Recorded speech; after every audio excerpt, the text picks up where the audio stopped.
Hey students, welcome to your channel in Focus Study. So in this video, we will discuss the important question and previous year paper of BCOS 185, which is entrepreneurship. ठीक है, तो ये paper ना ज्यादा tough नहीं आता है, इसमें नॉर्मल entrepreneurship से रिलेटेड क्वेश्चन होते हैं जो कि हर साल रिपीट होते हैं। ठीक है, तो ये पेपर हमने लिया लास्ट सेमेस्टर का। ठीक है, एक पेपर ये हो गया और इसके बाद एक और पेपर हमने लिया है। सो इसके अकॉर्डिंग हम देखते हैं पेपर कैसा आया हुआ है। तो पहले दिसंबर वाला हम देख लेते हैं एक बार क्वेश्चन पेपर।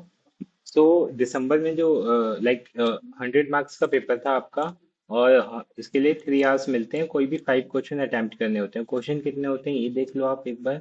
8 क्वेश्चन होते हैं, इसमें से 5 मतलब तीन आपको एक्स्ट्रा क्वेश्चन मिल जाते हैं। सो जो पहला क्वेश्चन आया था, discuss the relevance of entrepreneurship in in the overall development of economy. What are the factor that affect entrepreneurship development. ठीक है, मतलब कि क्या है कि जो एंटरप्रेन्योरशिप होता है वो ओवरऑल डेवलपमेंट, किसी इकोनॉमी के डेवलपमेंट को कैसे इफेक्ट करता है। फिर कौन कौन से फैक्टर हैं जो उसको इफेक्ट करते हैं। सबसे पहले कैसे करता है और फैक्टर्स बताने हैं। ठीक है, ये आपका 10 एंड 20 मार्क्स कवर करता है। फिर what do you understand by entrepreneurial ecosystem, explain various component of the entrepreneurial ecosystem. तो इसका आंसर एक बार दिखाता हूँ मैं आपको। हाँ, what do you understand by entrepreneurial ecosystem. फिर इसके कंपोनेंट, ये मेरे नोट्स हैं जो कि पेड नोट्स हैं। इसको आप बाय भी कर सकते हो, आप मेरे को व्हाट्सएप या टेलीग्राम पे टेक्स्ट कर देना, मैं आपको डीएम कर दूंगा। ठीक है, तो देखो, हम इसका आंसर देखते हैं। An entrepreneurial ecosystem refers to the interconnection network of individual organization resource and institutions that collectively support and foster entrepreneurship within a particular region or industry। मतलब कि एक, ये जैसे आपको पता है इकोसिस्टम क्या होता है, जिसमें आपका एयर आता है, लैंड आता है, ठीक है, वाटर आता है। ये सब क्या करते हैं, एक दूसरे को हेल्प करते हैं हमारे इकोसिस्टम को डेवलप करने में। ऐसे इंटरप्रेन्योरियल इकोसिस्टम में भी क्या होता है कि जो इंटरप्रेन्योरशिप को क्या करते हैं, फॉस्टर करते हैं, एक तरह से उन्हें गाइड करते हैं। It encompasses various elements that interact and influence each other to create a conductive environment for entrepreneurial activity and innovation. The entrepreneurial ecosystem plays a crucial role in shaping the success and growth of startups and small business by providing access of resource, expertise, fundings, support service. ठीक है, फिर उसके बाद क्या क्या है इसके component होते हैं। तो पहला इंटरप्रेन्योर्स होते हैं। Entrepreneurs are the driving force behind the ecosystem. ये एक ड्राइविंग फोर्स की तरह काम करते हैं, क्योंकि मेन जो कंपोनेंट होता है ये यही होते हैं। ठीक है, फिर उसके बाद सपोर्ट ऑर्गेनाइजेशन होते हैं जो इनको सपोर्ट करते हैं। एजुकेशनल इंस्टीट्यूट हो गए आपके, गवर्नमेंट और गवर्नमेंट बॉडीज हो गई, पॉलिसी सपोर्ट, लाइक गवर्नमेंट कैसे सपोर्ट कर रहा है। आपने देखा होगा 2014 के बाद स्टार्टअप्स इंडिया में एक तरह से बूम कर गया है। लाइक बहुत ज्यादा क्यों बूम किया है, क्योंकि गवर्नमेंट ने भी सपोर्ट किया है। मेड इन इंडिया जो हमारा स्कीम था वो चला, इसलिए। फिर वेंचर कैपिटल एंड फाइनेंसिंग, बहुत सारे कंपनीज जो हैं स्टार्टअप्स को फंडिंग देती हैं ताकि वो अपने स्टार्टअप्स के आइडिया को आगे लेके जा सके। कॉर्पोरेट पार्टनरशिप होती है। ठीक है, networking and mentorship, culture and community. तो ये इसके कुछ वो हैं कंपोनेंट, वो आप देख लेना। फिर नेक्स्ट क्वेश्चन की तरफ मूव करते हैं। Discuss the method of business idea generation with example. ठीक है, तो इसका भी मैं इस क्वेश्चन को भी दिखाता हूँ। इसको भी हमने अपने पेड नोट्स में इंक्लूड किया था और ये पेपर में आया भी था। लिटरली लाइक मान के चलो 90% जो क्वेश्चंस हैं वो हमारे पेड नोट से आते ही आते हैं। तो आप इसको बाय कर सकते हैं, आपके एग्जाम के लिए बहुत ज़्यादा बेनिफिशियल होगा ये। ठीक है, तो मैं आपको दिखाता हूँ इसका आंसर जो हमारे पेड नोट्स में था। ये रहा क्वेश्चन, यही था ना आपका, discuss the method of business idea generation with example. तो सबसे पहला प्रॉब्लम सॉल्विंग अप्रोच होता है। इसके अंदर क्या होता है, this method involves identifying existing problem और pain point faced by individual और business and developing solution to address them. By solving a pressing problem, entrepreneur can create value and potential build successful business। ठीक है, इसके अंदर क्या, जैसे उबर हो गया। उबर ने क्या किया, identify the problem of unrelevance and expensive taxi service. Uber ने यही किया ना कि उसको लगा कि हाँ टैक्सी सर्विसेज बहुत ज़्यादा एक्सपेंसिव है, पहली तो, दूसरी वो अपनी मनमर्जी करते हैं। लोगों को दिक्कत होती है, लाइक धूप में जाए फिर वहां जाके उनसे नेगोशिएट करे, इससे अच्छा लोग अपने घर पे ही बुक कर लेते हैं, उनको फेयर भी दिख जाता है। तो ये एक इजी हो गया, ठीक है। एयरबीएनबी हो गया, ये कुछ इसके एग्जांपल्स हैं। फिर market research and trend analysis, conducting market research and analysing trend can be identify emerging opportunity and unmet needs in various industry।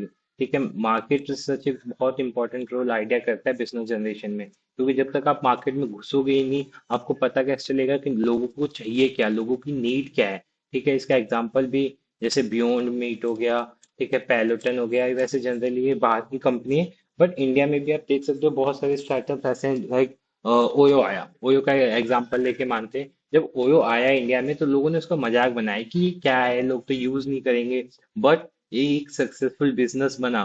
ठीक है, क्यों? क्योंकि वो मार्केट में गए, उन्होंने देखा कि होटल्स बुक करना आज की डेट में कितना डिफिकल्ट है, कितने एरर्स आते हैं, ओयो में भी एरर है, बट उसने अपना मार्केट बिल्ड कर लिया, उसने प्रॉफिट बहुत ज्यादा अर्न किया। ठीक है, तो ये हो गया, जोमेटो हो गया, स्विगी हो गए, इन सब ने क्या किया, मार्केट में रिसर्च किया, और जिसकी वजह से उनको क्या मिला, एक business idea generation, business idea मिला। फिर ब्रेन स्टॉर्मिंग सेशंस, ठीक है, इसमें ब्रेन स्टॉर्मिंग कर सकते हैं, जैसे गूगल करता है, गूगल इतने क्रिएटिव और इनोवेटिव अप्रोचेस लाता है, ठीक है, अलग अलग ब्रेन स्टॉर्मिंग करके अपने। फिर ऑब्जर्व और कस्टमर फीडबैक भी एक बहुत ज्यादा वैल्यू ऐड करता है किसी भी बिजनेस और स्टार्टअप में। ठीक है, तो ये कुछ पॉइंट्स है, इसको आप देख लेना।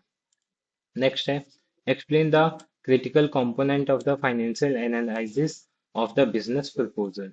ठीक है, कंपोनेंट ऑफ फाइनेंशियल एनालिसिस, तो ये क्वेश्चन भी आप देख सकते हो हमारे नोट में इंक्लूड है। ठीक है, तो लिटरली हर क्वेश्चन हमारे नोट से ही आते हैं, तो आप आपके लिए बहुत ज़्यादा हेल्पफुल होगा। तो इसका भी आंसर मैं स्क्रॉल डाउन कर देता हूँ, आप एक बार इसको अच्छे से देख लीजिएगा। देखो क्वेश्चन क्या पूछा था, क्वेश्चन देखते हैं एक बार। हाँ, explain the critical components of the financial analysis of business proposal. Like business proposal जो होता है फाइनेंशियल एनालिसिस का, उसके क्या क्या कंपोनेंट्स होते हैं। ठीक है, तो इसका आंसर देखते हैं एक बार।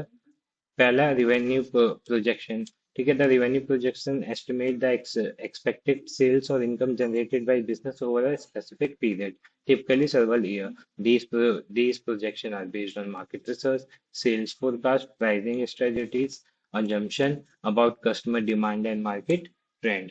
ठीक है, तो ये क्या करता है, एक तरह से रिवेन्यू प्रोजेक्शन करता है कि रिवेन्यू, जैसे शार्क टैंक में देखा होगा आपने, वो पूछते हैं कि आपका करंट रिवेन्यू क्या है, फ्यूचर में कितना रिवेन्यू करोगे। तो रिवेन्यू प्रोजेक्शन एक इंपॉर्टेंट कंपोनेंट हो जाता है। कॉस्ट स्ट्रक्चर, आपने कॉस्ट स्ट्रक्चर भी देखा होगा। आपको अगर ये सिलेबस समझना है तो शार्क टैंक उसमें बहुत इंपॉर्टेंट रोल अदा करता है। क्यों? क्योंकि उस बिजनेस के बारे में, इंटरप्रेन्योरशिप के बारे में, स्टार्टअप्स के बारे में ये एक बहुत इंपॉर्टेंट इसमें रोल करता है। ठीक है, तो आप इन्हीं चीजों से इस सब्जेक्ट को अच्छे से समझ सकते हो। ठीक है, फिर प्रॉफिटेबिलिटी एनालिसिस आपने देखा होगा अगर शार्क टैंक, तो उसमें पूछते हैं कि आप प्रॉफिट में चल रहे हो, लॉस में चल रहे हो, अगर लॉस में हो तो प्रॉफिट कब तक करोगे। ठीक है, फिर प्रॉफिटेबिलिटी कब तक रहेगी। ठीक है, तो ये हो गया, कैश फ्लो आपका कहाँ कहाँ जा रहा है, break even analysis, financial ratios, sensitive analysis, तो ये कुछ इसके पॉइंट्स हैं। ठीक है, तो आप देख लेना, मैं स्क्रॉल डाउन कर देता हूँ बाकी के भी, लाइक रिस्क असेसमेंट। ठीक है, लाइक बहुत सारे लोग जो ऐसी नॉर्मल फूड चेन खोलते हैं, तो उसको बोलते हैं कि आपका जो फूड चेन है वो एक लंबे टाइम तक नहीं चलेगा, इसका बड़ा बिजनेस या बड़ा स्टार्टअप नहीं बना सकते। ठीक है, बहुत सारे स्टार्टअप्स आपने देखे होंगे फूड चेन के, जो एक टाइम तक बहुत ग्रो करते हैं। लाइक चाय वाला का एग्जांपल लेते हैं, चाय वाले ने एक टाइम पे एकदम बूम पे था, अपने पीक पे था, बट आफ्टर सम टाइम वो नीचे आ गया। क्योंकि ऐसे बिजनेस स्टार्टअप्स ज्यादा टाइम तक टिक नहीं पाते हैं। ठीक है, तो ये इसका एक आंसर हो गया, एग्जाम्पल भी हो गया। नेक्स्ट क्वेश्चन तरफ मूव करते हैं। अगला क्वेश्चन था, describe the essential component of detailed project report, जिसको डीपीआर बोलते हैं, विद हेल्प ऑफ एग्जाम्पल। ठीक है, तो ये क्वेश्चन आप कर लेना, ये क्वेश्चन हमारे वैसे नोट्स में नहीं था। ठीक है, तो इसको आप देख लेना। फिर explain the startup India initiative along with its objectivity, discuss the measures to support startup in India. ठीक है, इसको तो आंसर दिखाने की जरूरत भी नहीं है, वैसे मैंने इंक्लूड कर रखा है अपने नोट्स में। सिंपल सा है कि मैंने अभी बताया आपको, 2014 में गवर्नमेंट ने स्टार्टअप्स के लिए बहुत सारे स्कीम्स निकाले, उनको फाइनेंशियली हेल्प करी। ठीक है, डिजिटल इंडिया निकाला। ठीक है, तो ये इसके कुछ पॉइंट्स आप इसमें इंक्लूड कर सकते हैं। फिर नेक्स्ट क्वेश्चन है six, discuss the various source of financial available for entrepreneurship development. मतलब कोई एंटरप्रेन्योरशिप को अगर डेवलप करना है तो उसके लिए कौन कौन से फाइनेंशियल सोर्सेस होंगे, लाइक शॉर्ट टर्म और लॉन्ग टर्म को आप इंक्लूड करना और उनके वेरियस एग्जांपल्स दे देना। Explain the factors determining the choice of source of financial source of finance with example.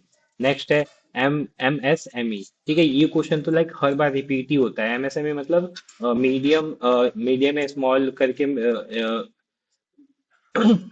मतलब इस सिंपल साइज में जो छोटे बिजनेस होते हैं, छोटे स्टार्टअप्स होते हैं। आपने वो दिल्ली में या मेट्रो सिटीज में एमएसएमई के बहुत सारे सेंटर्स देखे होंगे। इनका मेनली काम होता है कि छोटे जो स्टार्टअप्स होते हैं उनको प्रमोट करना होता है। ठीक है, फिर शॉर्ट नोट्स आता है क्वेश्चन जो कि 20 मार्क्स का होता है, रूरल एंटरप्रेन्योरशिप। ये कभी शॉर्ट नोट्स में आ जाता है, कभी लॉन्ग नोट्स में आ जाता है। फिर फिजिबिलिटी एनालिसिस क्या होता है, मुद्रा योजना क्या है, फिर एमएसएमई डेवलपमेंट एक्ट 2006। ठीक है, अब देखो इसी से एक क्वेश्चन यहाँ भी आ गया 10 मार्क्स का, और 20 मार्क्स का क्वेश्चन यहाँ भी, मतलब 30 मार्क्स इसी से आ रहा है बस, आपके 100 में से 30 मार्क्स। तो ये बहुत ज्यादा इंपॉर्टेंट हो जाता है आपके लिए। होप्स आपको समझ में आ गया हो कि पेपर कैसा आता है, ठीक है, कहाँ से क्वेश्चन आएंगे। ठीक है, और अगर आपको हमारे नोट्स भी बाय करने हैं तो आप हमें डीएम कर सकते हो। बाकी मैंने ऑलरेडी BCOS 185 के लिए वीडियोस बना रखी हैं जो कि आपके लिए बहुत ज्यादा हेल्पफुल होंगी। Thank you so much for watching this video. मिलते हैं नेक्स्ट वीडियो में।